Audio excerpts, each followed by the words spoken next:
بسم اللہ الرحمن الرحیم۔ السلام علیکم۔ آج کے الف نیوز نامے میں آپ جان سکیں گے، بھارت نے پاکستان کے ساتھ سرحد پر آپریشن ردھرشن کا آغاز کر دیا۔ اس آپریشن میں ہزاروں کی تعداد میں فوجی اہلکار حصہ لے رہے ہیں۔ بھارت نے حجاج کرام پر بڑی پابندی عائد کر دی۔ ایران نے یورینیم افزودگی کی طے شدہ حدود توڑنے کا بڑا اعلان کر دیا۔ سائنسدان بھی عمران خان کی ہاں میں ہاں ملانے لگے۔ دنیا بچانے کے لیے سب کو وزیر اعظم پاکستان والا کام کرنے کا بڑا مشورہ دے دیا۔ بھارت نے پاکستان کے خلاف ایک اور سنگین قدم اٹھا لیا۔ پاکستان سے درآمد کردہ تمام اشیاء پر 200% ڈیوٹی عائد کرنے کا قانونی بل منظور کر لیا۔ نون لیگ کی پریشانی میں اضافہ ہونے والا ہے۔ ماروی میمن نے کہا کہ میری طرف سے دی گئی مہلت ختم، بہت صبر کر لیا، اب اور نہیں۔ نون لیگی رہنما ماروی میمن نے اسحاق ڈار کے خلاف اہم اعلان کر دیا۔ امریکی بدماشیاں ایران کے جوہری بحران میں اضافے کی وجہ ہیں، چین نے خبردار کر دیا۔ جرمنی نے امریکی مطالبہ مسترد کر دیا، شام میں فوج نہ بھیجنے کا بڑا فیصلہ۔ قطر میں طالبان اور افغان رہنماؤں کے درمیان مذاکرات کا آغاز ہو گیا۔ جی تو ناظرین، یہ تھی آج کی ہیڈ لائنز۔ اب بڑھتے ہیں آج کے سوال کی طرف۔ تو ناظرین، آج کا ہمارا سوال یہ ہے کہ کیا مسئلہ کشمیر کا حل مذاکرات سے ممکن ہے یا پھر جنگ سے؟ نمبر 1 مذاکرات، نمبر 2 جنگ۔ تو ناظرین، اپنی رائے کا اظہار کمنٹ سیکشن میں لازمی کیجیے گا، اور اس سوال کا جواب دینے کے لیے اپنی سکرین پر نظر آنے والے آئی کے بٹن پر کلک کر کے ووٹ کے ذریعے اپنا جواب لازمی دیجیے گا۔ السلام علیکم ناظرین، آپ کے اپنے چینل الف نیوز میں خوش آمدید کہیں گے، اور میں ہوں آپ کے ساتھ ماجد علی۔ دنیا بھر کی خبروں سے باخبر رہنے کے لیے الف نیوز کو سبسکرائب کر لیں، اور خبر اچھی لگے تو لائک اور شیئر ضرور کیجیے گا۔ اب بڑھتے ہیں خبروں کی تفصیلات کی طرف۔ پاکستان کے ساتھ لگنے والی سرحدوں پر بھارتی بارڈر سیکیورٹی فورسز نے امکانی دراندازی کو ٹالنے کے لیے مشقیں شروع کر دیں۔ خبرساز ایجنسی آن لائن نے بھارتی میڈیا کے ذرائع کے حوالے سے کہا ہے کہ جموں اور پنجاب میں پاکستان کے ساتھ لگنے والی سرحدوں پر جدید ہتھیاروں اور مشینری سے لیس ہزاروں اہلکاروں کو تعینات کیا گیا ہے۔ لائن آف کنٹرول اور بین الاقوامی سرحدوں پر دراندازی سے نمٹنے کی خاطر بارڈر سیکیورٹی فورسز نے 1 جولائی سے آپریشن سدرشن کے تحت مشقوں کا آغاز کیا ہے۔ رپورٹ کے مطابق آپریشن کے دوران فورسز اہلکاروں کو سہارا لے کر دراندازوں کو مار گرانے کی تربیت فراہم کی جائے گی۔ رپورٹ کے مطابق آپریشن میں ہزاروں کی تعداد میں فوجی اہلکار حصہ لے رہے ہیں۔ رپورٹ کے مطابق بی ایس ایف کے ایک سینئر افسر نے اس کی تصدیق کرتے ہوئے بتایا کہ مشقوں کے دوران بی ایس ایف کے اہلکاروں کو دراندازی پر قابو پانے کے سلسلے میں نئی ترکیبیں فراہم کی جا رہی ہیں۔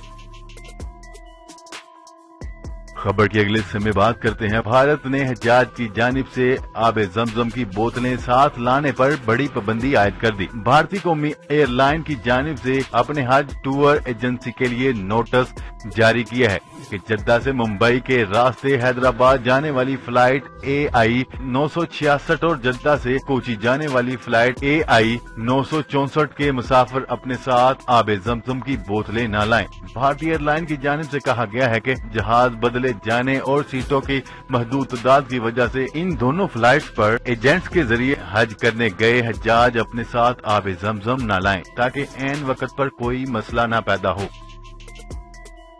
خبر کے اگلے حصے میں بات کرتے ہیں۔ ایران نے 3 سال قبل نیوکلیائی معاہدے کے تحت یورینیم افزودگی کے طے شدہ حدود کو توڑنے کا بڑا اعلان کر دیا۔ یاد رہے کہ امریکہ 2018 میں یک طرفہ طور پر اس معاہدے سے الگ ہو گیا تھا، جس کے بعد ایران پر سخت پابندیاں عائد کر دی گئی تھی۔ غیر ملکی میڈیا کے مطابق ایران کے نائب وزیر خارجہ نے پریس کانفرنس کرتے ہوئے بتایا کہ اگلے چند گھنٹوں میں ایران یورینیم کو 3.67% ارتکاز کے لیول پر افسردہ کرنا شروع کر دے گا۔ انہوں نے کہا کہ ایسا کرنے کا مقصد بوشیشر پاور پلانٹ کے لیے ایندھن کی فراہمی ہوگا۔ تاہم ان کا یہ بھی کہنا تھا کہ ایران اب بھی چاہتا ہے کہ نیوکلیر معاہدہ برقرار رہے، لیکن یورپی ممالک اپنی ذمہ داریوں سے پیچھے ہٹ رہے ہیں۔ خبر کے اگلے حصے میں بات کرتے ہیں۔ وزیر اعظم عمران خان نے اپنی خیبر پختونخوا میں گزشتہ حکومت کے دوران ہی 1 ارب درخت لگانے کا بڑا دعویٰ کیا، اور اب پورے ملک کی باغ دھوڑ سنبھالنے کے بعد بھی شجرکاری مہم شروع کیے ہوئے ہیں۔ اب سائنسدانوں نے بھی وزیر اعظم عمران خان کے اس قدم کو پوری دنیا میں آگے بڑھانے کا مشورہ دیتے ہوئے کہہ دیا ہے کہ اگر دنیا میں 1 ٹریلین درخت لگا دیے جائیں تو موسمیاتی تبدیلیوں کی تباہ کاریوں سے بچا جا سکتا ہے۔ سائنسدانوں اور تحقیق کاروں کا کہنا ہے کہ دنیا میں جتنی کاربن ڈائی آکسائیڈ خارج ہو رہی ہے اس کا 1/3 انڈسٹری اور درختوں کے بڑے پیمانے پر کٹاؤ کی وجہ سے فضا میں شامل ہو رہا ہے۔ سائنسدانوں نے گوگل ارتھ کے ذریعے پوری زمین کا جائزہ بھی لیا اور اس نتیجے پر پہنچے کہ شہروں اور زرعی زمینوں کو متاثر کیے بغیر زمین پر اتنی جگہ ہے کہ 1 ٹریلین سے زائد درخت لگائے جا سکتے ہیں۔ خبر کے اگلے حصے میں بات کرتے ہیں پاکستان سے برآمد کردہ تمام اشیاء پر 200% ڈیوٹی عائد کرنے کا قانونی بل منظور کر لیا۔ بھارتی میڈیا کے مطابق ایوان بالا نے پیر کے روز پاکستان سے درآمد کردہ تمام سامان پر 200% ڈیوٹی عائد کرنے کا ایک قانونی بل منظور کرنے کے ساتھ ساتھ تالمسور، بورک ایسڈ، تشخیصی اور لیبارٹری کیمیکل پر بنیادی کسٹم ڈیوٹی BSD کو بھی بڑھا دیا ہے۔ خبر کے اگلے اور اہم حصے میں بات کرتے ہیں نون لیگ کی رہنما ماروی میمن نے پریس کانفرنس کرنے کا بڑا اعلان کر دیا۔ تفصیلات کے مطابق عوامی رابطے کی ویب سائٹ ٹویٹر پر ماروی میمن نے اپنے پیغام میں لکھا کہ میری جانب سے دی گئی مہلت اب ختم ہو گئی ہے، بہت صبر سے کام لیا ہے۔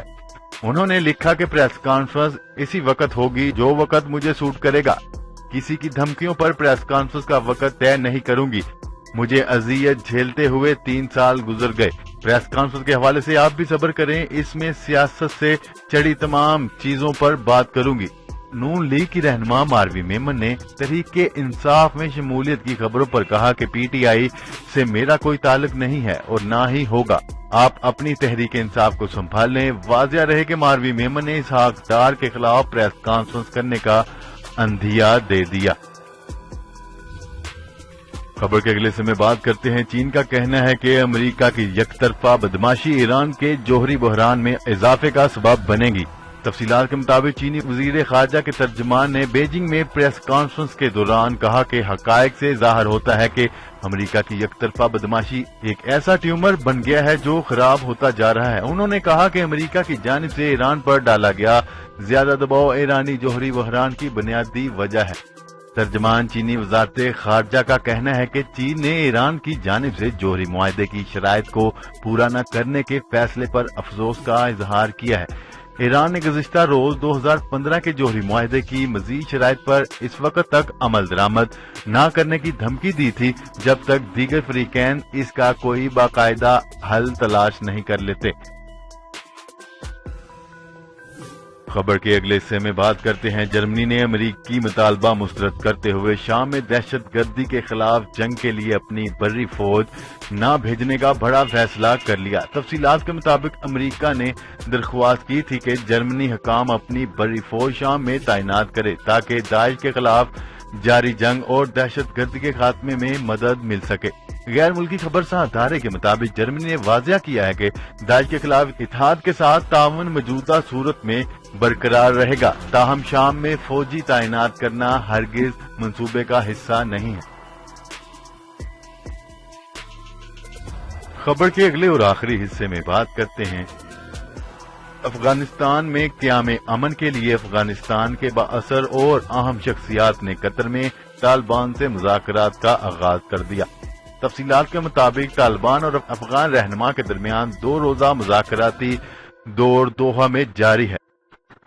مذاکرات کا مقصد افغان، طالبان اور ملکی اہم رہنماؤں کو ایک پیج پر لانا ہے جس کے تحت خطے میں امن کا قیام ممکن بنایا جائے گا۔